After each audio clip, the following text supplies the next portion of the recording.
Assalamualaikum warahmatullahi wabarakatuh. Selamat sore teman-teman semuanya.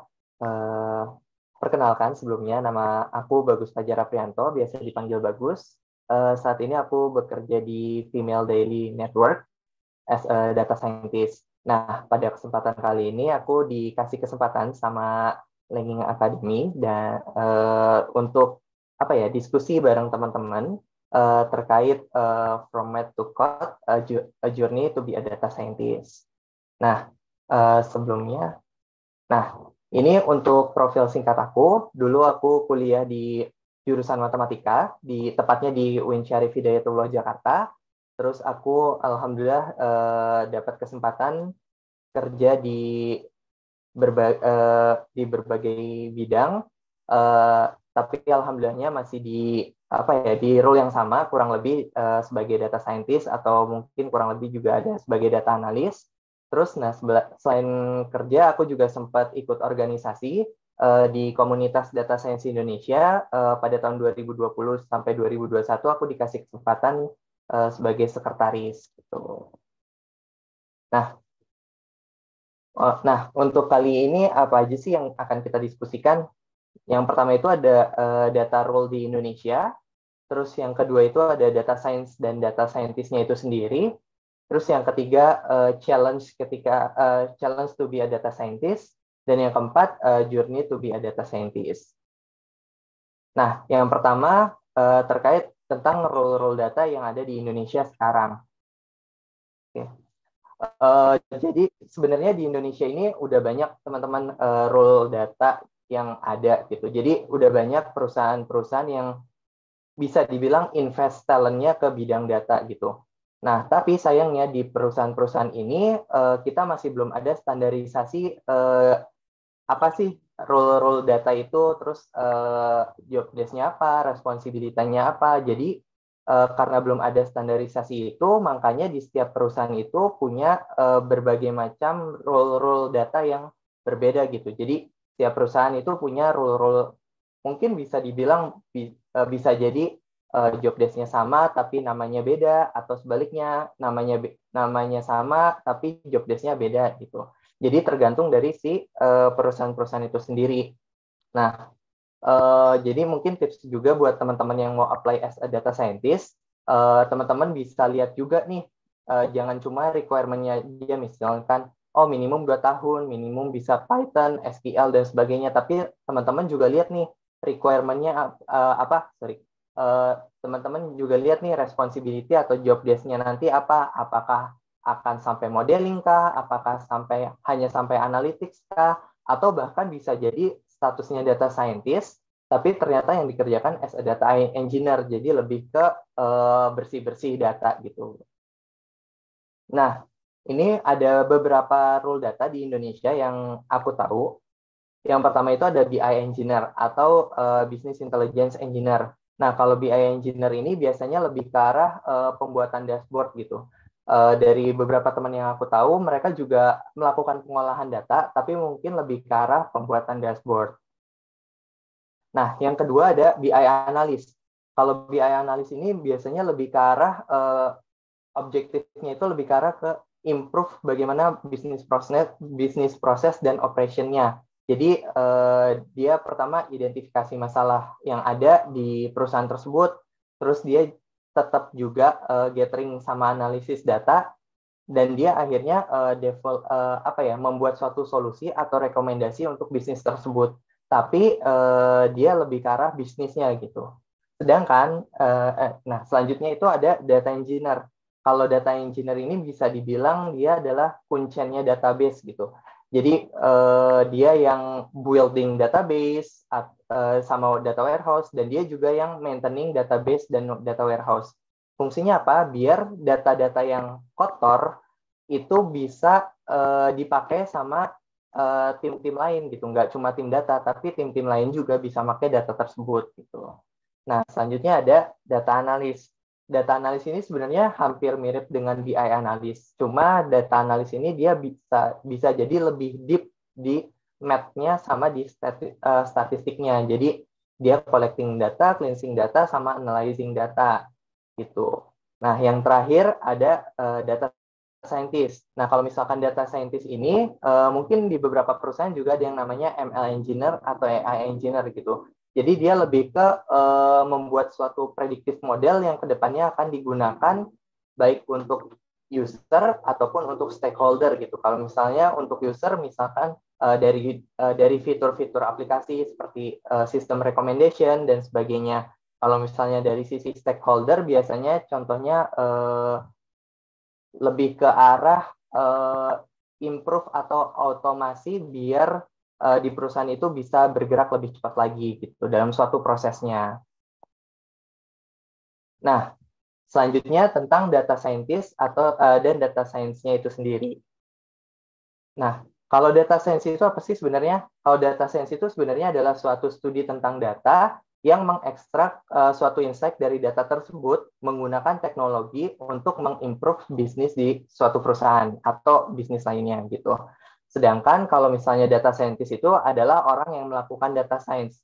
Jadi bedanya data science dengan data scientist itu cuma data science itu adalah ilmunya, sedangkan data scientist adalah orangnya. Nah, sebenarnya apa sih yang perlu dipelajari yang penting banget di bidang data science itu? Nah, core data science itu sendiri ada 3 sebenarnya. Yang pertama ada math-nya atau matematikanya, itu contohnya kayak statistik, algebra, matrix, data visualization, dan sebagainya. Terus yang kedua ada dari sisi teknologisnya, kayak dari code-nya atau language programming-nya, terus ada dari computationalnya, dari database-nya, dan sebagainya.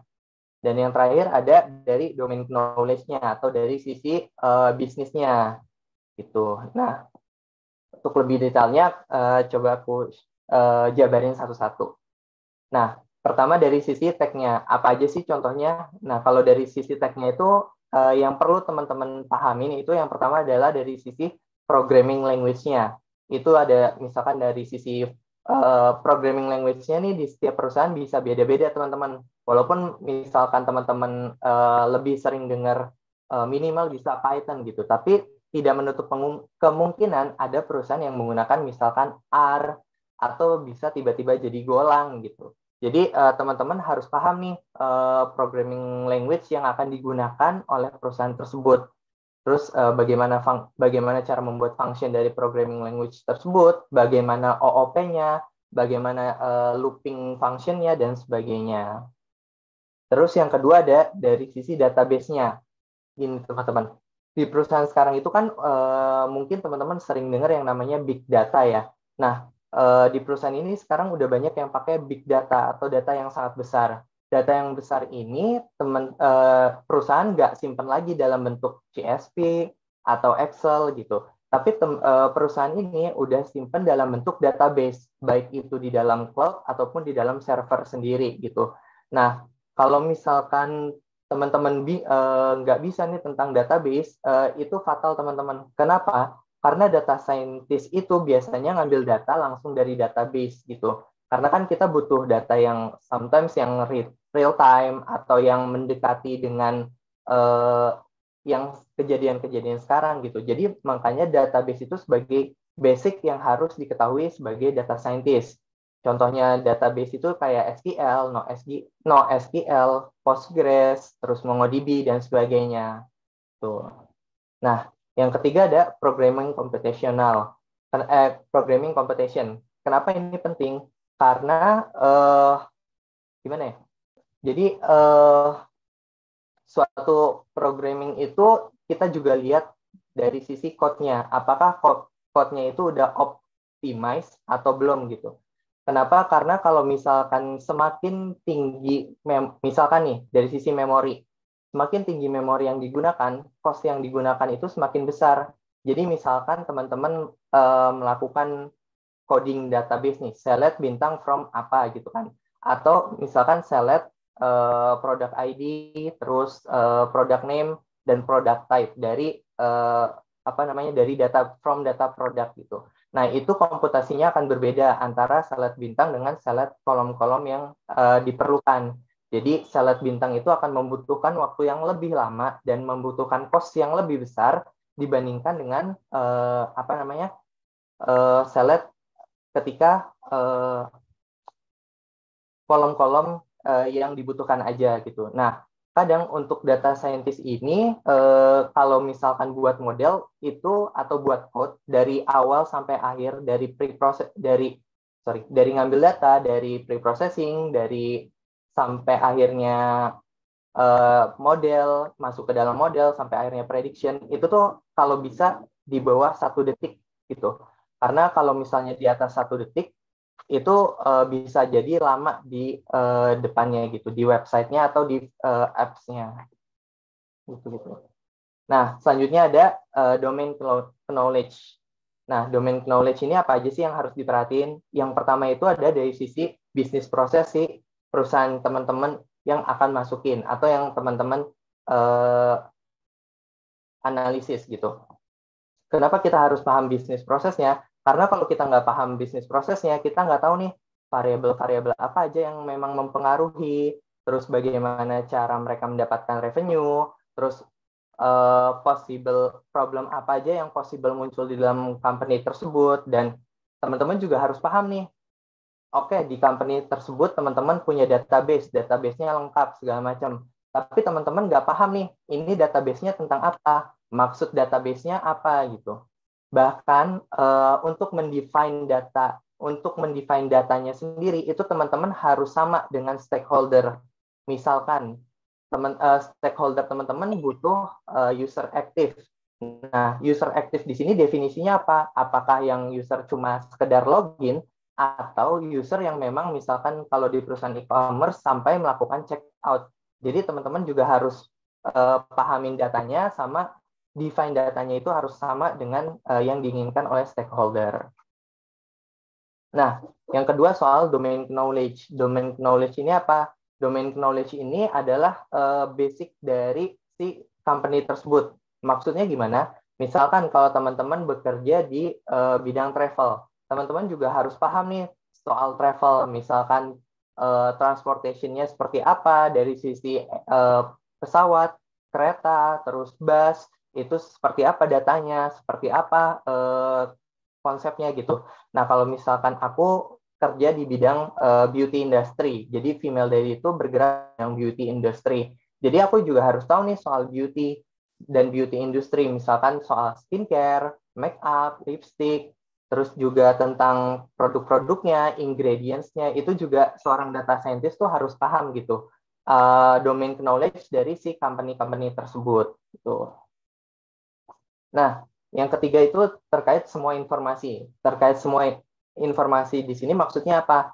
Jadi nggak cuma informasi-informasi di dalam perusahaan doang yang teman-teman update nih. Misalkan kalau dari dalam perusahaan, oh tanggal segini ada promo, makanya naik penjualannya. Oh tanggal segini gajinya, misalkan gaji-gaji udah pada habis gitu. Jadi makanya penjualan menurun gitu. Tapi nggak cuma itu aja. Tapi kita juga harus tahu nih, informasi-informasi dari luar seperti apa. Misalkan informasi dari bidang teknya. Informasi dari bidang teknya, oh sekarang ChatGPT udah ada versi terbaru loh, versi 4.0 kalau nggak salah. Terus dari bidang math-nya, apa ada yang baru juga. Terus dari bidang, dari bidang umumnya gitu. Misalkan kalau kita suatu toko yang menjual barang-barang yang lagi hype gitu. Oh, kayak kemarin bulan Maret ada konser ada konser Blackpink gitu kan. Nah, itu kita juga bisa memanfaatkan itu buat ngolah datanya gitu. Nah, selanjutnya apa lagi nih? Selanjutnya di bidang math-nya. Dan di bidang math-nya itu yang pertama ada dari sisi statistiknya, baik dari sisi deskriptif statistiknya, jadi statistik sederhana yang cuma min, median, modus, kuartil, dan sebagainya, itu juga teman-teman harus paham. Terus dari sisi statistik parametrik ataupun non-parametrik, dan teman-teman juga harus belajar statistik lainnya, ilmu statistik lainnya gitu. Terus yang kedua dari sisi matriksnya. Nah, komputer itu atau teknologi itu biasanya menghitung sesuatu dalam bentuk matriks. Makanya matriks ini jadi sebagai dasar buat teman-teman pelajari gitu. Karena kedepannya komputer ini akan ngitungnya berdasarkan matriks gitu. Yang ketiga dari sisi equation. Teman-teman juga harus familiar nih maksud dari, misalkan teman-teman baca paper terus teman-teman mau ngubah paper itu jadi suatu code nih. Nah, teman-teman juga harus paham nih equation-nya maksudnya apa. Misalkan sekedar linear equation itu seperti apa. Jadi teman-teman dari equation tersebut bisa teman-teman translate ke dalam bentuk code yang nantinya akan dihitung oleh si teknologi ini atau si komputer ini nantinya. Nah, yang keempat dari sisi distribusi. Kalau dari sisi distribusi, mungkin yang paling sering didengar adalah, oh, ini datanya distribusi normal gitu. Tapi distribusi itu nggak cuma normal, teman-teman. Ada distribusi Poisson, ada distribusi binomial, dan banyak distribusi lainnya yang akan menentukan keputusan teman-teman nanti untuk ngolah data. Kenapa kayak gitu? Jadi kayak misalkan, oh, distribusi normal nih, datanya bisa dipakein, misalkan datanya bisa diisi dengan min, terus kalau misalkan ada data-data kosong, terus apa namanya bisa diapain lagi, tapi beda lagi kalau misalnya nanti distribusinya, misalkan distribusinya Poisson, nanti akan pengolahannya beda lagi, dan nggak setiap distribusi itu cocok sama datanya gitu. Jadi distribusinya itu akan ngikutin nanti datanya seperti apa. Nah, yang kelima dari sisi graf nih. Di matematika juga ada yang namanya graf. Graf ini sebenarnya lebih lanjut sih teman-teman. Jadi biasanya kalau sekarang nih aku lagi ngerjain sistem recommendation, dia biasanya pakai graf contohnya. Nah, yang keenam correlation. Correlation tuh lebih ke arah gimana ya? Jadi buat ngelihat nih korelasi antara satu variabel dengan variabel lainnya. Jadi misalkan teman-teman ada 100 variabel untuk mengolah satu model. Teman-teman nggak harus pakai 100 variabelnya, tapi dilihat nih teman-teman, selain logik itu dalam arti kayak, oh, penjualan, apa variabel yang mempengaruhi penjualan adalah si variabel A atau variabel B gitu. Nggak cuma itu, tapi bisa jadi ada variabel-variabel lain yang di luar logik yang ternyata mempengaruhi si penjualan itu. Makanya bisa kita lihat dari si korelasinya gitu. Nah, yang ketujuh ada data visualization. Kenapa data visualization itu penting? Karena karena data scientist atau data analis pun kadang juga harus present nih teman-teman ke stakeholder atau ke user gitu. Nah, dari presentasi ini harus dibuat sesederhana mungkin agar si stakeholder ini paham bagaimana. Jadi data visualisasi ini adalah bagaimana membuat data yang kompleks agar terlihat jadi sederhana ketika kita presentasikan atau ketika dibaca oleh si user tersebut atau stakeholder tersebut gitu. Nah, itu dari sisi bisa dibilang hard skill-nya ya teman-teman. Kalau misalnya dari sisi soft skill-nya, seorang data scientist tuh biasanya harus punya communication yang bagus juga gitu. Kayak yang tadi aku bilang, salah satunya contohnya dari data visualization. Nah, dari data visualization ini kan nanti kita akan present atau kita akan presentasikan hasil insight yang kita dapat serta recommendation yang kita ajukan itu ke stakeholder. Ketika komunikasi kita jelek, kita bisa aja presentasi sangat teknikal gitu. Misalkan kayak ini didapat dari ini ditambah ini dikurang ini dibagi ini gitu. Nah, sedangkan stakeholder pun nggak mau tahu itu dapatnya dari mana. Jadi stakeholder itu maunya langsung ini kayak gimana, insight-nya apa, nggak mau tahu secara teknikalnya bagaimana gitu. Nah, yang kedua critical thinking. Kenapa critical thinking ini penting? Ya mungkin nggak cuma di data as a data scientist ya, tapi di semua pekerjaan ini juga penting. Tapi kalau di data scientist critical thinking ini penting karena ketika kita menemukan suatu problem, kita harus bisa mikir nih, oh, problem ini bisa kita selesaikan dengan apa ya? Apakah classification atau hanya sekedar perhitungan sederhana atau apa namanya clustering. Nah, setelah masuk nih, oh, misalkan dengan classification terus kita harus lihat juga nih datanya seperti apa, misalnya datanya balance atau enggak. Kalau misalnya nggak balance, kita harus lanjut nih, loh kok nggak balance, gimana ya supaya datanya balance? Oh, kita bisa balancing dengan contoh A atau B gitu. Terus yang ketiga, high curiosity. Nah, kan sekarang perkembangan teknologi, terutama data science itu udah cepet banget ya. Tiba-tiba udah ada ChatGPT version 4.0 gitu. Nah, jadi seorang data scientist tuh nggak cuma kayak oh ya udah bergerak di misalkan di decision tree aja lah atau bergerak di regression linear aja lah, enggak. Tapi harus punya keingintahuan yang tinggi biar bisa belajar apa ya teknologi atau penemuan-penemuan terbaru gitu. Jadi model-model baru bisa setelah model tersebut dipelajari, nanti bisa siapa tahu bisa diaplikasikan ke masalah-masalah yang ada di perusahaan teman-teman gitu. Nah, contoh implementasi data science apa aja sih kalau di dunia gitu kan? Contohnya ada topik modeling. Jadi kalau topik modeling ini lebih ke dari misalkan kita punya berbagai macam dokumen, terus dari dokumen tersebut kita mau kelompokin nih, tapi kita nggak tahu nih kelompok-kelompok yang cocok itu apa aja gitu.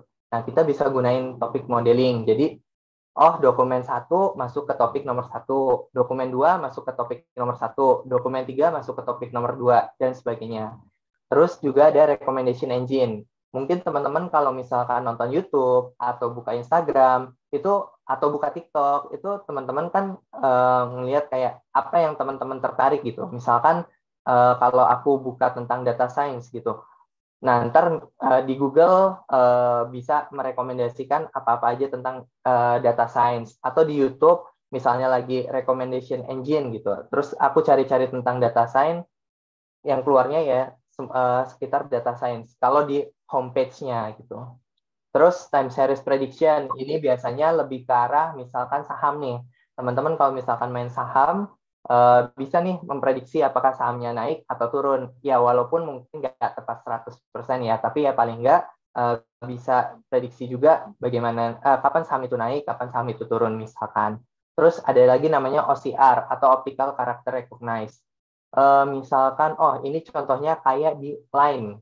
Kalau di Line itu kan ada namanya line split bill ya, di mana kita fotoin struknya, nanti struknya akan otomatis kebaca seperti teks. Nah, itu contoh untuk optical character recognize. Terus ada sentiment analysis. Kalau sentiment analysis itu biasanya contohnya ketika misalkan pemilu, banyak tweet-tweet dari netizen, bisa kita lihat nih, bisa kita kelompokin nih. Oh, ini sentimennya positif. Oh, ini sentimennya negatif. Oh, ini dia netral, nggak dukung yang kemana, yang ke A atau ke B seperti itu. Nah, terus selanjutnya fake review or spam detection. Kalau ini contohnya itu lebih ke arah platform-platform untuk review. Misalnya kayak di kantorku Female Daily, terus kayak misalnya kalau teman-teman tahu Zomato atau misalkan review-review yang ada di Tokped, itu kita bisa deteksi nih mana yang benar-benar review dari orangnya langsung atau mana yang cuma sekedar review aja gitu. Jadi dia sebenarnya misalkan kalau di Zomato dia belum pernah ke restoran tersebut tapi dia main asal review. Nah, itu namanya fake review detection. Nah, terus selanjutnya ada keyword extraction dan document summarization. Ini biasanya kalau misalkan ada dokumen panjang, kita bisa pakai document summarization untuk membuat summary si dokumen tersebut. Itu. Terus ada juga contohnya NER atau name entity recognize. Terus contohnya lagi ada chatbot, terus ada disease classification. Kalau disease classification ini biasanya di bidang kesehatan, kayak biasa kebanyakan pakainya data gambar gitu untuk mengklasifikasi misalkan mana paru-paru yang terkena COVID, mana paru-paru yang tidak, atau mana jantung yang terkena kanker, mana yang tidak. Jadi lebih ke mengklasifikasikan organ sih biasanya kalau yang aku tahu. Terus juga ada customer segmentation, speech to text, text to speech, face recognition, video analysis, sama deepfake. Sebenarnya contohnya masih banyak lagi, cuma ini beberapa contoh aja untuk implementasi data science di berbagai bidang. Nah, data science itu biasanya pakai apa aja sih? Di sini aku bagi jadi 5 kategori. untuk masing-masing tools yang digunakan oleh data scientist. Yang pertama dari sisi database-nya. Dari database-nya biasanya kan kalau database itu ada SQL atau NoSQL, terus MongoDB, terus juga Postgres dan sebagainya. Nah, teman-teman bisa pakai UI-nya itu misalkan ada The Beaver, terus ada PHP, terus ada juga Elasticsearch namanya. Terus dari sisi analisisnya, kalau dari sisi analisisnya itu biasanya yang terkenal itu ada dua, yang aku tahu ada Python sama ada R gitu. Nah, kalau R, teman-teman UI-nya bisa pakai R Studio, kalau Python itu biasanya pakai Jupyter Notebook, Spider, atau misalkan mau collabs bareng teman-teman yang lain, itu bisa pakai Google Colabs. Tapi kalau untuk analisis, juga terkadang Excel kadang juga aku pakai gitu. Kalau untuk analisis simple gitu, yang nggak membutuhkan data yang besar gitu. Nah, sedangkan kalau Visual Code Studio biasanya digunain untuk buat codingannya langsung. Nah, selanjutnya untuk visualization. Visualization ini biasanya ada banyak gitu. Contohnya ada Metabase, ada Tableau. Tableau pun ada yang Tableau public sama Tableau berbayar. Terus juga ada Google Data Studio, ada Power BI, sama ada Kibana. Nah, kalau untuk presentation biasanya standar pakainya Google Slide, PowerPoint, atau Canva. Nah, selanjutnya yang terakhir ada deployment. Nah, deployment ini sebenarnya jadi ketika kita udah selesai buat model, modelnya udah bagus dari sisi akurasi, precision, recall, dan sebagainya, udah oke dari data train, data test, dan data validation-nya, ini modelnya akan dibungkus di dalam Docker dan akan diimplementasikan oleh tim selanjutnya gitu. Nah, challenge apa sih kalau yang akan dihadapi sebagai data scientist? Yang pertama, challenge di big data, yaitu ada 5 V. Ada volume, jadi ketika datanya besar, itu adalah challenge buat data scientist, karena kan nggak semua data, misalkan kita punya data dari 2013 sampai 2022 gitu. Nggak semua datanya kita pakai, kita cuma pakai beberapa aja gitu. Jadi volumenya yang sangat besar, terus ada velocity atau pertumbuhan datanya yang cepat. Terkadang stakeholder butuh data-datanya adalah data-data yang real time nih. Nah, data-data yang real time ini yang sulit untuk dianalisis. Makanya salah satu challenge jadi data scientist adalah dari sisi velocity dari big data tersebut. Nah, selanjutnya ada variety. Variety-nya ini ada di berbagai macam source data gitu. Misalkan data yang satu ada di database A, data yang kedua ada di database B. Kalian butuh 2 kolom di database A sama 2 kolom di database B gitu. Nah, kalian harus ngegabungin nih. Gimana cara ngegabunginnya gitu. Nah, makanya dibutuhkan SQL kayak pelajaran yang sebelumnya. Nah, terus juga tipe-tipe data yang bermacam-macam. Kayak misalnya ada tipe data, misalnya nominal, terus ada juga kategorik, terus misalkan ada juga misalkan gambar, ada teks juga. Nah, itu kan tipe datanya macam-macam. Makanya ini jadi challenge sebagai data scientist. Terus juga dari sisi quality dan akurasi datanya. Kayak yang sempat aku mention tadi, terkait misalnya define datanya dengan tepat, itu adalah contohnya untuk si veracity ini. Kenapa gitu? Karena kalau define datanya udah beda antara stakeholder dengan data scientist, itu hasilnya juga akan beda nanti. Akurasinya akan nggak tepat. Apa yang diinginkan stakeholder akan berbeda dengan apa yang didapatkan oleh si data scientist ini. Nah, yang terakhir ada si value-nya. Jadi, insight apa yang bisa didapat sama si data scientist ini. Nah, yang kedua ada identification of business process.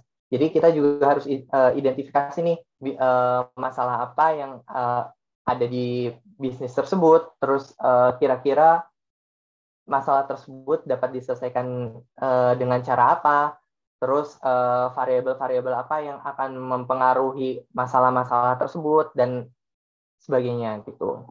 Jadi ujungnya kalau kita udah bisa analisis bisnis prosesnya, analisis variabelnya, analisis datanya, kita bisa define nih, oh nanti kita akan pakai classification, oh nanti kita akan pakai clustering, dan sebagainya. Nah, yang ketiga ada preparation of data. Jadi data scientist itu nggak semata-mata kayak ngambil data langsung diolah seperti itu, nggak segampang itu teman-teman. Tapi justru ini adalah proses paling panjang.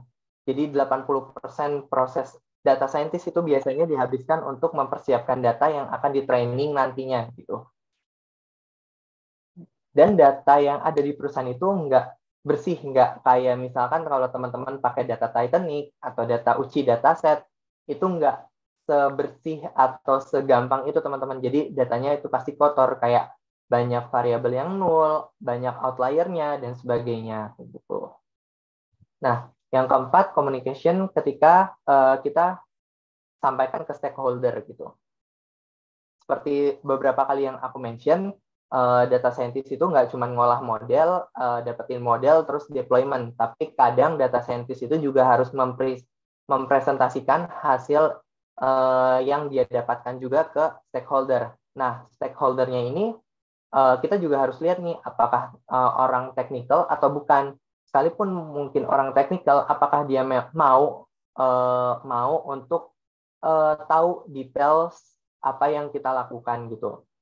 Karena banyak banget stakeholder yang ya gue nggak mau tahu apa yang lu lakuin, gue mau taunya insight-nya apa, recommendation-nya apa kayak gitu. Nah, yang kelima, everything should be minimal. Jadi semuanya harus serba minimal. Kayak yang tadi contohnya yang di computational. Jadi kita harus pakai memori seminimal mungkin, karena semakin banyak memori yang dipakai, semakin banyak juga cost yang akan dikeluarkan oleh perusahaan tersebut gitu. Terus juga dari sisi time latensinya harus minimal. Gimana cara code-nya ini jalan kalau bisa kurang dari 1 detik gitu. Sorry, itu kebalik. Harusnya minimal kurang dari 1 detik gitu. Nggak lebih dari 1 detik. Nah, yang keenam, non-technical metrics. Mungkin kalau dari sisi data science, kita akan melihat matriks-matriks yang ada, kayak matriks akurasinya, terus kayak misalkan F1 score, precision, recall, dan sebagainya. Tapi kita juga harus lihat nih, matriks-matriks lain di luar matriks-matriks yang teknikal. Kayak misalnya contohnya, impact ke perusahaan apa, impact ke user yang memakai nanti seperti apa, terus operasional perusahaan apakah akan naik atau akan turun, bagaimana bisnis proses nanti ke depannya kalau model sudah diimplementasikan. Jadi teman-teman nggak cuma mikir bahwa yang penting akurasi gue 90% nih, yang penting precision-nya sama recall-nya seimbang nih, masing-masing 85-85, data trend, data test, dan data validasinya oke, bagus semuanya. Tapi teman-teman juga harus lihat nih, akurasinya bagus, tapi modelnya jalan sekitar 1 menit. Nanti user akan bosen ketika nunggu refresh websitenya misalkan, atau refresh apps-nya. Apa yang harus dikurangi seperti itu. Nah, selanjutnya yang terakhir itu ada journey to be a data scientist. Sebenarnya kalau journey to be a data scientist ini aku ambil secara umum. Jadi mungkin nanti kita diskusi aja bareng-bareng di sesi tanya jawab gitu untuk lebih lanjutnya. Nah, yang pertama ya jelas pasti study and exercise. Tapi jangan study doang gitu. Jadi misalkan teman-teman udah belajar nih tentang NLP nih, atau teman-teman udah belajar nih tentang klasifikasi. Teman-teman cuma belajar doang, tapi teman-teman tidak mencoba melakukan hal tersebut. Itu biasanya akan jadi sering lupanya teman-teman. Nah, kalau buat study biasanya kalau untuk self learning itu biasa ada aku biasa pakai Wetry School, tapi juga ada di Udemy, di YouTube juga banyak. Aku juga sering nonton YouTube untuk sebagai referensi untuk belajar dan lain-lain. Terus kalau misalkan bootcamp, misalkan ada di Lenging Academy, terus ada di Rakamin, Binar, dan sebagainya. Nah, terus yang kedua, coba diskusi. Jadi teman-teman kalau misalkan stuck, jangan ya udah stuck gitu, nggak tahu lagi harus gimana. Tapi coba teman-teman cari teman lain untuk diajak diskusi.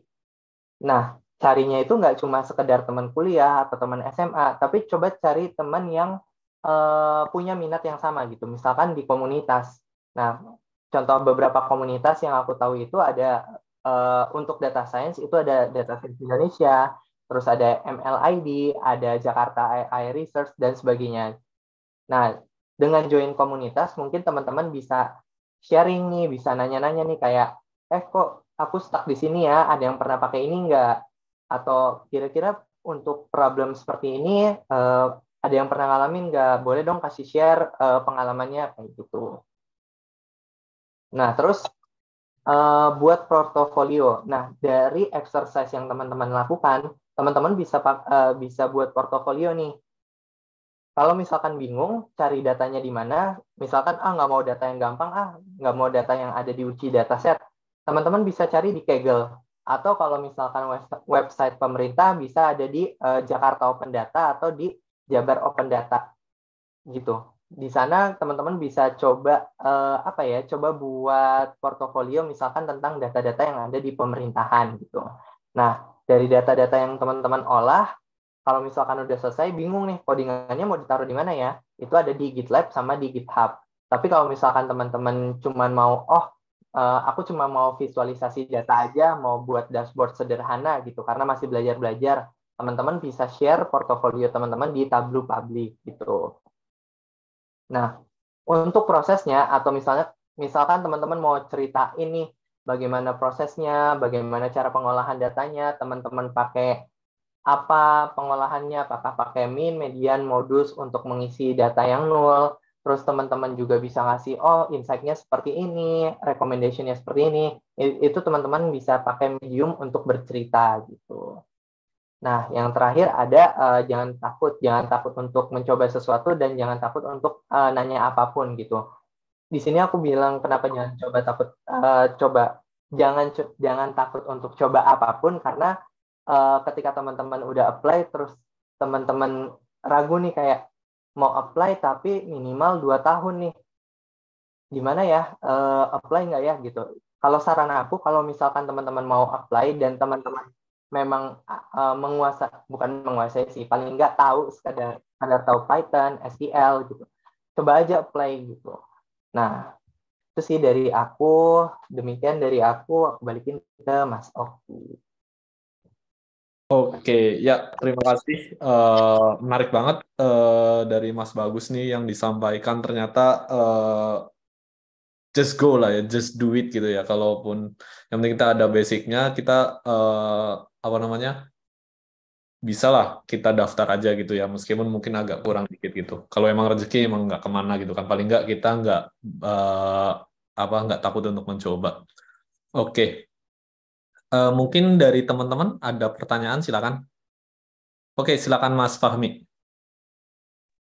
Halo Kak, aku ingin bertanya Kak. Ada 3 pertanyaan sih yang aku ingin tanyakan. Boleh aku sebutin dulu atau dijawab satu-satu ya Kak? Boleh disebutin dulu aja kali. Oh oke Kak. Eh, Pertama pertanyaanku itu sering banget aku lihat di kayak requirement yang di data scientist itu kayak harus bisa C++ atau Java. Sedangkan yang kayak aku tahu itu kan kita kan data scientist itu lebih ke condongnya kayak Python, SQL, R, sama mungkin visualisasi kayak Tableau atau Power BI. Nah, seringkali kayak untuk ingin apply di sana kayak kayak nggak cocok nih karena ada beberapa tools atau language yang kayak di situ tuh kita nggak bisa gitu. Dan akhirnya kalau saya pribadi lebih kecenderung akhirnya nggak jadi apply di sana karena ada beberapa yang seperti itu menurut saya nggak pelajari gitu. Lalu yang pertanyaan keduanya itu Kak, misal dalam pembuatan model itu kan hasil akhirnya kan akurasi ya Kak dari satu model itu. Nah pertanyaanku setelah kita udah mendapatkan akurasi, misal ada 80% dari data yang kita udah kelola. Nah, langkah selanjutnya itu kita harus apa tuh, Pak? Biasanya kalau di company seperti itu. Karena kalau kita belajar sendiri kan setelah kita dapat nilai akurasi kan kayak bingung nih kayak mau diapain lagi, apa mau dibuat apa gitu. Nah, terus pertanyaan ketiga nih, Kak. Aku juga beberapa tahu di kayak tempat gitu ada portofolio ya untuk ngampirin. Cuman seringkali aku juga ngelihat ada namanya portofolio yang minta kayak bentuknya itu kayak bentuk PDF atau Word. Sedangkan yang kayak aku tahu itu kan kita data scientist portofolionya kan di based on website ya Kak, kayak di GitHub, kayak Tableau Public dan lain sebagainya. Nah, sempat aku kayak bingung, ini aku ngampirin yang portofolio yang apa, sedangkan kalau misalkan cantumin website kan mungkin bisa aja ya kayak kita naruh portofolio kita di websitenya di situ. Mungkin itu sih Kak. Maaf ya Kak, baik nanya. Nggak apa-apa. Nah, ini langsung aku jawab aja, Ki. Ya, langsung aja. Jadi kita enak nyambung. Oke. Nah, untuk pertanyaan pertama, untuk requirement yang biasanya tuh kita nggak familiar gitu. Misalkan ada sih atau golang dan sebagainya. Tapi kalau aku pribadi ya, kalau misalkan di situ udah ada core-nya, ada Python atau ada R, itu aku tetap apply aja sih, Fahmi. Karena kenapa kayak gitu? Kalau misalkan eh, kayaknya sih harusnya nggak semua yang ada di situ pasti dipakai gitu, menurut aku ya. Dan kalaupun memang nanti sinya dipakai, tapi kan teman-teman juga udah ada basicnya Python sama udah ada atau basicnya R gitu kan. Jadi teman-teman bisa apply kalau misalnya masalah C sama atau Golang atau misalkan framework lainnya, teman-teman bisa pelajarin sambil nanti jalan di dalam company-nya. Toh juga teman-teman juga di dalam company juga kan nggak sendiri ya, pasti ada temennya yang bisa bantu untuk ngajarin gitu. Jadi kalau menurut aku, kalau misalkan ada basicnya, kecuali nih ya, kalau misalkan requirement-nya adalah si Golang tapi nggak ada Python gitu. Nah itu mungkin kalau aku pribadi akan mundur. Tapi kalau misalkan udah ada Python, R, terus ada beberapa framework lain yang memang aku cuman tahu namanya doang, aku akan tetap apply kayak gitu. Nah, kalau untuk misalkan pertanyaan keduanya, kalau habis dapat akurasi yang optimal itu diapain? Atau akurasi yang bagus itu diapain? Nah, kalau misalkan udah dapat nih, tapi pastiin dulu ya, untuk akurasinya itu akurasi dari sisi apa aja. Jadi dari sisi precision, dari sisi recall-nya, dan dari beberapa matriks lainnya itu harus dilihat juga nih, apakah udah bagus atau belum. Dan itu terjadi di mana? Apakah di data train aja atau di tiga data train, data test, sama data validasi. Kalau memang semuanya udah optimal, udah bagus semua dari sisi akurasi maupun dari sisi datanya, itu biasanya kalau di perusahaan langsung ke arah deployment. Kalau aku biasanya saat ini sih pakainya masih Docker. Jadi dari si apa ya, dari si modelnya, code-nya itu juga nggak cuman kita ngasih ke kalau aku langsung ngasihnya ke back end. Jadi aku ngasih ke back end-nya itu nggak cuma modelnya doang, tapi codingan dari pengambilan data, dari pengambilan data, dari processing data, dari modelingnya, hasil prediction-nya apa, itu aku bungkus dalam satu, kalau di Python namanya .pg. Nah, nanti baru aku kasih ke tim back end. Atau ini biasanya pakai API. Teman-teman coba pelajari Django atau Flask. Nah, nanti dari model itu gimana cara ngambil, misalkan ada data baru masuk, gimana hasil prediksinya gitu. Nah, nanti hasil prediksinya ini akan dibuat API yang akan dipakai oleh, kalau di company-ku biasanya oleh tim back end gitu. Nah, itu nanti dibungkus dalam satu PY. Tuh. Nah, terus terakhir yang terkait portofolio dalam bentuk PDF, jujur aku belum pernah tahu apa company yang pakai PDF untuk data scientist. Tapi kalau aku di posisi itu diminta dalam bentuk PDF, aku akan coba buat portofolio singkat dalam artian kayak nomor satu, aku udah ngerjain apa, datanya seperti apa, proses apa yang aku lakukan, misalkan data visualisasi ya visualisasinya seperti apa, kalau misalkan machine learning akurasinya berapa, pakai machine learning apa. Jadi apa ya, bisa dibilang summary atau gambaran singkat project yang teman-teman buat, sekalian juga contohnya gitu. Contohnya itu dalam arti kayak kalau visualization ya berarti kan visualisasinya seperti apa gitu, serta aku cantumin linknya gitu. Jadi dalam satu PDF itu ada beberapa project yang pernah aku kerjain gitu. Kalau dari Mas Fahmi, apakah menjawab semua atau ada yang mau ditanyain lagi sebelumnya terkait yang 3 tadi? Oke Kak, yang pertanyaan kedua sih yang berarti hasil akurasi itu kita akan serahkan ke back end ya dari awal sampai selesainya ya Kak. Sebenarnya yang kita serahin tuh bukan akurasinya, tapi modelnya gitu. Jadi gimana? Bentar. Jadi Jadi aku buat dua nih. Yang satu, aku buat satu codingan, aku bungkus dalam satu codingan .pg. Jadi dari ngambil data, terus tadi processing datanya seperti apa, terus modelnya, terus prediction-nya hasilnya apa, sama API-nya gitu. Jadi nanti output-nya berupa JSON, misalkan ada data baru masuk misalkan review, kalau di aku kan kasusnya review ya. Misalkan review ID-nya 110. Nah, review ID 110 ini data-datanya aku ambil nih, tapi di dalam codingan itu ya. Data-datanya aku ambil terus data-datanya diproses di dalam codingan itu, nanti data-datanya itu diprediksi nih. Oh, dapat prediksinya misalkan Hanes gitu kan. Nah, nanti hasil prediksinya itu aku lempar pakai API si Flash-nya itu. Jadi dalam bentuk JSON. Misalkan review 110, produk 169, hasil review Hanes gitu kan. Nah, nanti dari 3 variabel itu aku buat jadi bentuk JSON, aku lempar ke API gitu. Aku bentuk jadi satu API. Pakai Flash namanya kalau aku biasanya gitu. Oke Kak, terima kasih Kak. Sama-sama. Ada lagi yang ingin bertanya? Oke, ada di chat Mas Bagus. Terima kasih Mas Fahmi, keren banget atas pertanyaannya dan diskusinya. Tadi menarik tuh yang diminta PDF itu, kalau jawabannya Mas Bagus mungkin maksudnya adalah sejenis technical report ya Mas Bagus ya. Iya, dibilang seperti itu. Nah itu kalau itu saya pernah sih itu. Jadi dia minta itu biasanya nguji dokumentasinya Mas Fahmi.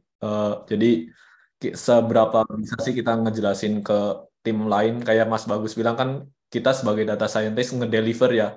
Jangan sampai yang di-deliver si bagian production nggak mudeng yang kita develop ya. Keren banget Mas Bagus. Sama tadi yang Python ya Mas Bagus ya. Pokoknya ada Python aja ya udah daftar aja ya.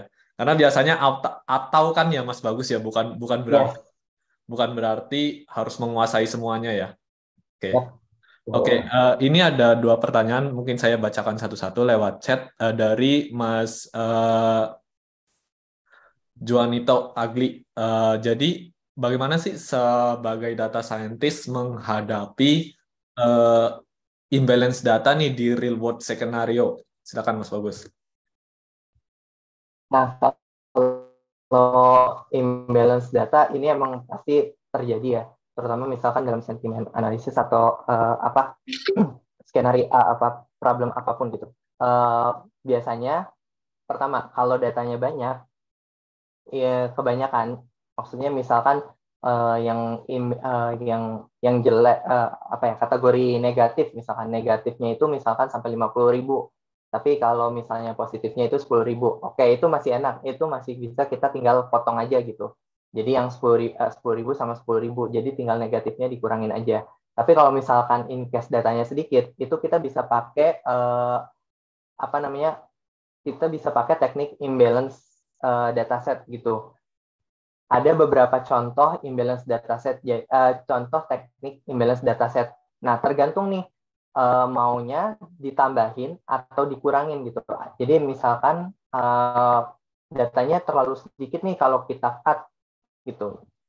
Kalau kita cut jadi sedikit. Nah, itu ada namanya oversampling. Jadi kita bisa dibilang mengenerate data baru atau ngebuat data baru sehingga total datanya itu kurang lebih sama dengan si data kelas yang satu lagi.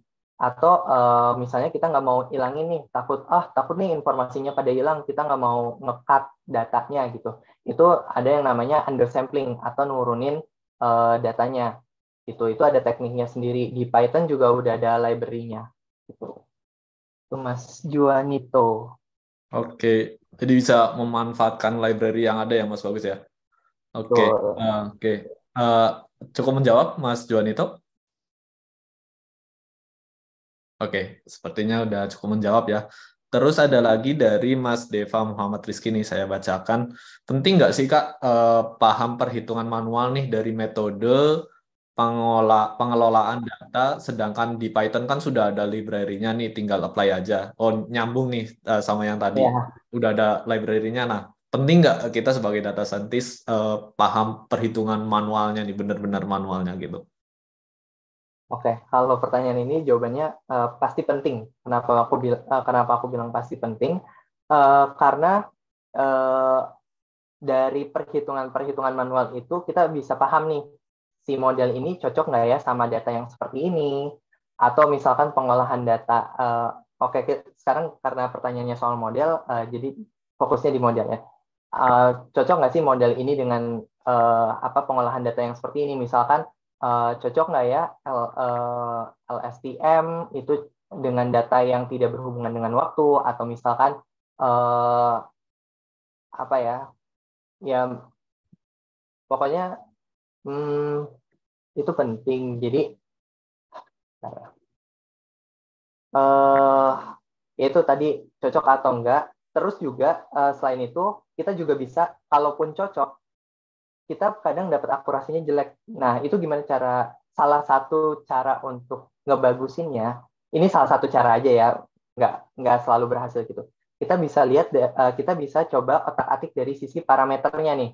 Misalkan dari decision tree nih, kita bisa ngelihat nih cabangnya, misalkan kita dari 2 atau kita ubah jadi 10 dan sebagainya. Terus misalkan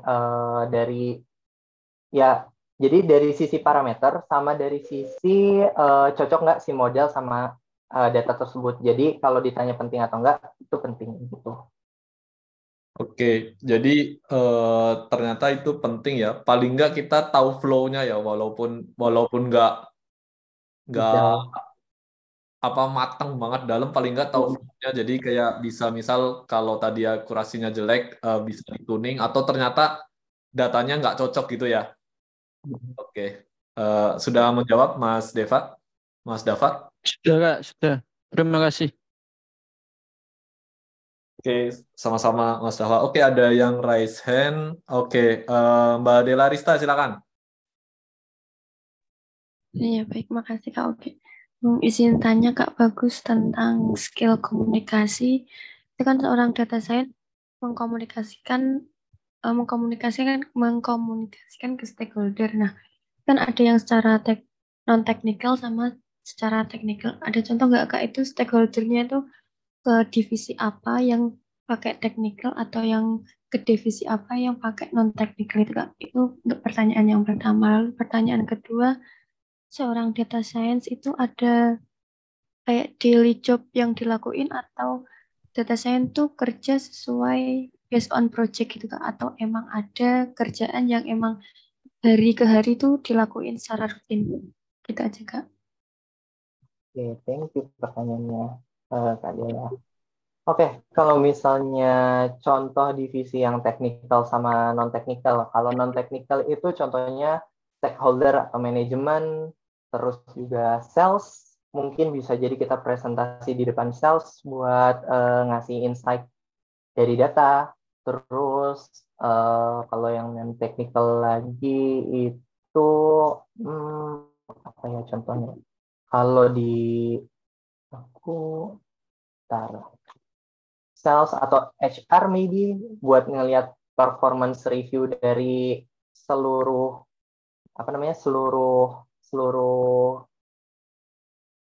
seluruh yang ada di perusahaan, seluruh pekerja yang ada di perusahaan gitu. Itu contoh yang non teknikal. Kalau yang teknikal itu contohnya ya yang jelas ya tim tech gitu kan. Misalkan dari sisi back end, atau misalkan nih di beberapa perusahaan kan tim data juga dibagi ya, tim data analis, tim data scientist, tim BI engineer, tim BI analis, atau tim data engineer. Nah, itu ke tim-tim yang berhubungan tentang data, atau itu bisa dibilang bisa dipresentasikan sesuatu yang teknikal gitu.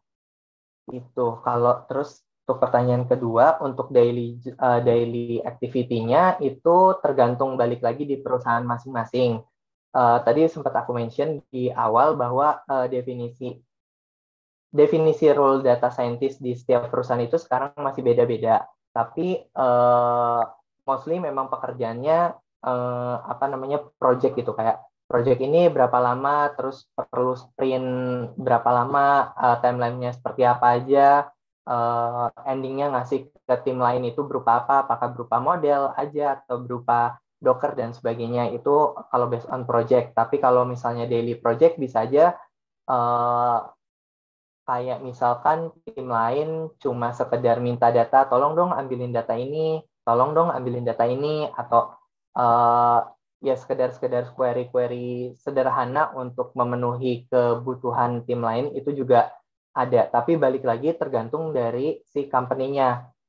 Company-nya itu ada divisi khusus nggak untuk untuk menghandle permintaan-permintaan query ini atau permintaan-permintaan data ini. Kalau misalnya nggak ada sih, mostly sih biasanya based on project apa yang lagi dilakukan atau riset apa yang lagi dilakukan gitu, Kak Dela, kurang lebih. Makasih Kak, bagus. Sama-sama. Oke, Terus, terima kasih Mbak Dela. Oke, tadi ada juga Mas Fahmi ya, kalau nggak salah raise hand lagi. Silakan Mas Fahmi. Oke Kak, terima kasih Kak. Izin bertanya lagi Kak. Mengenai portofolio ya Kak. Tadi kan yang aku juga bingungin sih. Ini kan portofolio kan bentuk project yang telah kita buat ya. Apakah cocok itu dilampirkan dalam CV Kak? Seperti halnya setelah ada setelah ada kayak runtunan gitu di bagian akhirnya itu ada kayak khusus project, apakah itu bisa dimasukkan ke dalam situ atau dibikin kayak terpisah seperti itu Kak. Nah yang kedua ini yang gue ingin tanyakan, kalau misalkan data scientist itu kan sampai ke pembuatan model ya Kak untuk bisa nentuin akurasi. Yang aku ingin tanya, rules dari si data analis itu cukup sampai mana sih Kak, kalau boleh gue tahu, atau dia memang sampai di EDA-nya cukup atau juga harus bisa pembuatan bikin model Kak. Terima kasih Kak. kalau misalnya untuk yang portofolio tadi terkait kalau untuk detailnya nggak perlu dimasukin ke dalam CV. Kalau aku dimasukin ke dalam CV itu biasanya link Mediumku sama link GitHubku gitu. Jadi nggak usah detailnya. Tapi kalau yang pertanyaan pertama Mas Fahmi tadi kan terkait kalau misalnya portofolionya diminta dalam bentuk PDF seperti apa. Nah, kalau dalam bentuk PDF-nya itu ya tadi project-nya apa, terus lebih ke summary-nya, nah technical report-nya sedikit gitu. Jadi kalau misalkan di dalam CV itu berupa link aja, link GitHub, link Tableau Public misalnya, terus link Kaggle kalau misalnya ada, terus link Medium kalau ada. Jadi berupa link-linknya aja. Jadi nanti di sana si recruiter-nya itu bisa explore sendiri gitu, atau usernya juga bisa explore sendiri gitu. Nah, kalau untuk pertanyaan yang kedua dari tim data analytics itu seperti apa? Kalau tim data analytics itu lebih ke arah recommendation-nya sih. Jadi kayak misalkan dia dapat insight, insight-nya ini penjualan naik di bulan Maret karena si ada konser si Blackpink gitu kan. Karena kita jual jual souvenir yang berhubungan dengan Blackpink gitu. Oh, berarti next time kita bisa jual souvenir yang berhubungan dengan si konser atau tentang apapun yang lagi hype. Terus misalkan, oh ini orang-orang di Twin Date lebih banyak nih belanja dibandingkan di tanggal-tanggal biasa. Kenapa nih? Oh, karena ada promo. Terus gimana nih ke depannya? Ke depannya bisa misalkan promonya dibagi nih, nggak cuma di Twin Date. Misalkan tadinya 50% di Twin Date, jadi di Twin Date cuma 25%, tapi di hari-hari lainnya itu ada 25% lagi. Jadi menarik user untuk check out gitu, nggak cuma di satu hari itu aja kayak gitu. Nah, tapi kerjaan data analis nggak cuma itu doang, dia juga kadang juga buat visualisasi dashboard, terus kadang juga melakukan A/B testing, terus juga kadang mengolah data survei, modeling mungkin ada tapi lebih ke regression gitu. Tapi balik lagi seperti yang aku bilang tergantung dari si company-nya. Company-nya itu ngasih responsibility data scientist itu apa, data analis apa.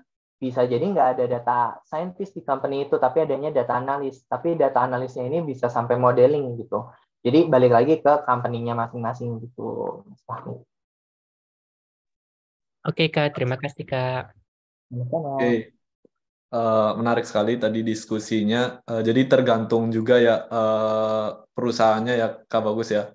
Dan mungkin juga kita jadi perlu hati-hati nih mereka kalau misal kita agak pilih-pilih, bukan agak pilih-pilih sih, maksudnya kita pengen benar-benar fokus data scientist, ini biar nggak terjadi kayak yang di meme-meme itu ya, yang daftar data scientist tapi disuruh jadi data engineer atau yang lain gitu, yang disuruh palu gada gitu ya. Oke. Menarik banget. Jadi, oke, kita lanjut ke pertanyaan selanjutnya di lewat chat ada lumayan banyak. Jadi, Mas Juan itu lagi, salah satu tools visualisasi data adalah Tableau. Tapi kalau di Python kan sebenarnya kita udah ada tuh seperti Matplotlib, Seaborn, dan lain-lain. Nah, sebagai data scientist, mana sih yang harus kita jadikan prioritas, Kak? Oke. Yang harus jadi prioritas itu yang tergantung lagi dari sisi functionnya apa. Kalau sekadar kalau functionnya itu adalah analytics, itu kita pakai aja pakai Matplotlib, terus pakai Seaborn dan pakai modul visualisasi yang ada di Python gitu. Karena kita nggak perlu ngebuat satu dashboard besar yang nantinya akan dipakai. Kita cuma buat ngecek aja kayak, oh ini data yang paling banyak yang mana, terus outlier-nya berapa banyak, seperti apa, Q1, Q2-nya seperti apa, dan terus misalkan kita lihat distribusinya seperti apa, itu kita bisa pakai tools atau modul yang ada di si Python atau di R gitu. Sedangkan kalau untuk Tableau dan lain-lain itu fungsinya beda lagi. Kalau Tableau dan lain-lain, Tableau, Power BI, Metabase atau Kibana itu fungsinya lebih ke arah pembuatan dashboard gitu.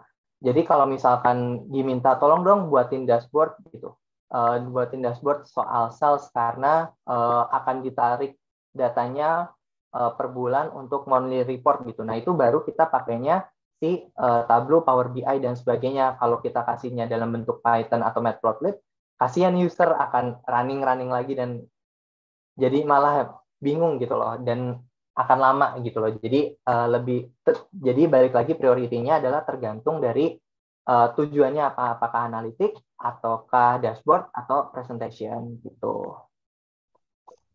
Oke, cukup menjawab Mas Juan itu.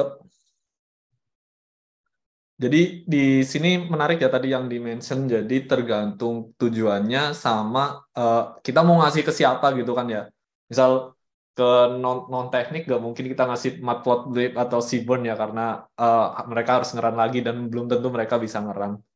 Oke, lanjut ke pertanyaan selanjutnya dari Alicia Wijaya. Kak izin bertanya, tadi dijelaskan tuh BI Engineer itu lebih membuat dashboard, sedangkan BI Analis menganalisis data untuk melihat insight proses bisnisnya. Nah, boleh tahu nggak sih ya dashboardnya di BI Engineer itu untuk menjawab masalah apa?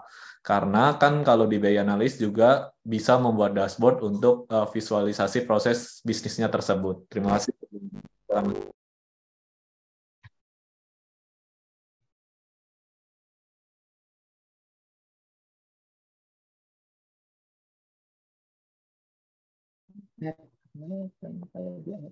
Itu bisa membuat dashboard. Oh, oke. Kalau BI engineer itu ini yang aku tahu ya karena kan di setiap perusahaan beda-beda ya. Ada beberapa temanku yang BI engineer itu biasanya lebih ke pembuatan dashboard untuk report sih, untuk mendukung report untuk mendukung report si stakeholder atau user gitu kayak. Jadi nggak perlu nge-query ulang gitu loh. Jadi kayak misalkan minta dong data age range dari domisili di Jakarta dan di Surabaya gitu kan. Nah itu kan tinggal buat satu dashboard. Nah nanti dashboardnya tinggal dikasih ini dashboardnya gitu. Nah kalau BI analis sama juga sih kurang lebih dia juga, tapi kan dia juga buat dia analisis gitu ya. Nah kalau misalnya BI analis sama BI engineer ini jujur aku kurang begitu paham karena belum pernah masuk ke dalam ininya sih, masuk ke dalam role-nya gitu.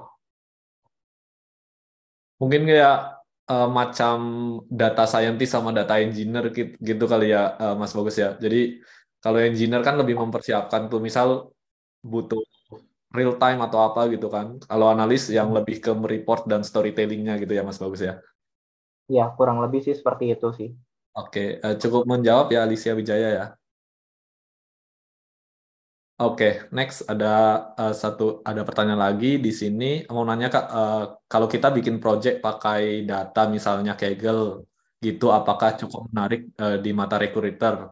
Secara secara kalau belum punya pengalaman berarti belum ada kesempatan buat ngerjain project real life project. Oke. Nah, kalau itu aku jawabannya tergantung recruiter.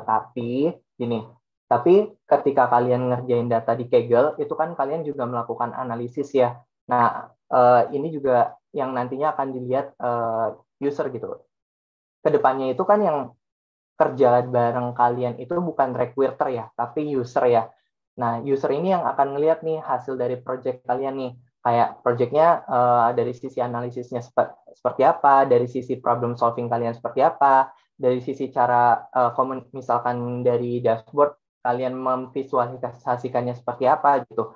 Nah, itu yang akan ngelihat itu dari sisi user, bukan dari sisi recruiter. Kalau recruiter itu biasanya lebih ke yang depannya itu loh, yang CV-nya dan sebagainya gitu. Kalau menurut aku sih kayak gitu. Oke, jadi yang penting kita buat aja dulu gitu ya. Karena memang kalau kita lihat di LinkedIn juga banyak yang umum kayak gitu ya. Jadi mereka pakai dataset umum gitu. Oke, cukup menjawab ya Mas Afri ya. Oke, tadi Mas Fahmi raise hand lagi. Silakan Mas Fahmi. Maaf ya Kak, aku baik nanya di sini. Nggak apa-apa. Justru lebih seru nih jadinya, lebih enak malah ya Mas Bagus ya. Jadi kita ini justru yang diharapkan ke Mas Fahmi. Kita terima kasih banget udah aktif Mas Fahmi dan teman-teman semuanya. Karena aku kurangnya ilmu Kak, maaf ya Kak, jadi baik nanya. Nggak apa-apa, sama-sama Aku belajar. aku ingin nanya Kak mengenai portofolio tadi sih Kak. Jadi aku punya portofolio itu ada 5 halaman. Dan 5 halaman itu bisa banyak karena aku naruh project aku di sana semua Kak. Jadi aku ngejelasin bagaimana aku ngerjain project itu dan maksud tujuannya apa, dan hasil outputnya pun juga aku lampirin beserta link dari nama si projectnya itu. Jadi bisa di direct sama si recruiternya nanti. Nah, tadi kan pembahasan dari Kak Bagus itu kan kalau disampaikannya kayak ditaruh linknya aja gitu ya. Jadi kayak aku ingin perjelas lagi sih Kak, maksudnya yang ditaruh linknya itu atau kita buat kolom khusus yang namanya kayak portofolio, habis itu bawahnya kayak Tableau, GitHub, dan kayak lain-lain gitu. Atau gimana Kak? Atau nggak perlu aku jabarin di portofolioku yang mengenai projectnya itu? Atau cukup yang kayak dari saran Pak Kak Bagus saja Kak? Terima kasih Kak. Oke. Mungkin samain persepsi dulu kali ya. Kalau yang maksud aku tadi ditaruh linknya itu di CV gitu. Ketika si recruiter cuma minta sekedar CV aja. Jadi ada kan kalau CV ada kolom experience, terus ada kolom apa namanya eh, experience, terus misalnya education gitu. Nah, kalau misalnya portofolio ya tinggal ditambahin aja, misalkan portofolio judulnya misalnya apa segmentation, apa user segmentation, terus linknya mana, terus misalkan apalagi sentiment analysis linknya apa kayak gitu. Kalau kalau di CV seperti itu aja, tapi kalau misalkan dia minta satu portofolio sendiri misalkan, dan mintanya dalam bentuk PDF, maksudnya di luar CV ya, jadi beda beda PDF lain, itu bisa nggak apa-apa sih, kalau menurut aku misalkan memang 5 halaman dengan detail dari si project itu, misalkan summary-nya, terus technical report-nya seperti apa, kayak gitu sih Mas Fahmi. Oke baik Kak, berarti 5 halaman yang aku punya itu juga nggak masalah juga ya. Tapi lebih baik kayak dipersingkat tadi aja nggak sih Kak ya? Nggak sampai 5 halaman gitu juga nggak sih Kak? Karena banyak sih menurutku. Eh, Bisa, kalau memang bisa dipersingkat ya coba aja dipersingkat gitu Mas Fahmi. Kalau misalkan memang itu udah cukup singkat, ya udah mau diapain lagi gitu. Oke Kak, makasih ya Kak. Oke. Oke, thank you Mas Fahmi. Ada lagi mungkin yang lain? Oke, karena sudah mau buka, mohon maaf sekali barangkali ada yang mau bertanya, tapi kita udah mau buka. Ya, saya di Itali sih masih lama, tapi teman-teman di Indonesia kan udah mau buka nih. Jadi mungkin kita bisa cukupkan ya. Oke, ya demikian. Terima kasih sekali nih kepada Mas Bagus yang udah berkenan menyiapkan materi dan meluangkan waktunya untuk sharing nih pengalaman yang berharga banget. Ternyata apa aja sih yang butuh kita siapkan dan memotivasi banget nih. Ya udah kita apply aja, nggak peduli background-nya. Justru malah tadi sempat dimention juga ya yang domain knowledge gitu. Kalau kita kuat di knowledge tertentu, domain tertentu malah itu jadi nilai tambah ya ternyata ya Mas Bagus ya. Oke. Mungkin ada kata penutup dari Mas Bagus, silakan. Nah, kalau dari aku mungkin ini kali ya. Kalau aku sih selalu nerapin kayak setiap orang bisa jadi motivator, baik itu motivator baik maupun motivator buruk. Oke, ya terima kasih kata-kata yang sangat oke banget nih. Jadi bisa saling sharing semuanya ya. Nanti mungkin juga kita akan adakan sesi nih untuk mungkin setelah Lebaran kita ada sesi lanjutan yang seperti ini. Oke, dari Langing Academy kurang lebihnya mohon maaf. Kami tutup. Wassalamualaikum warahmatullahi wabarakatuh.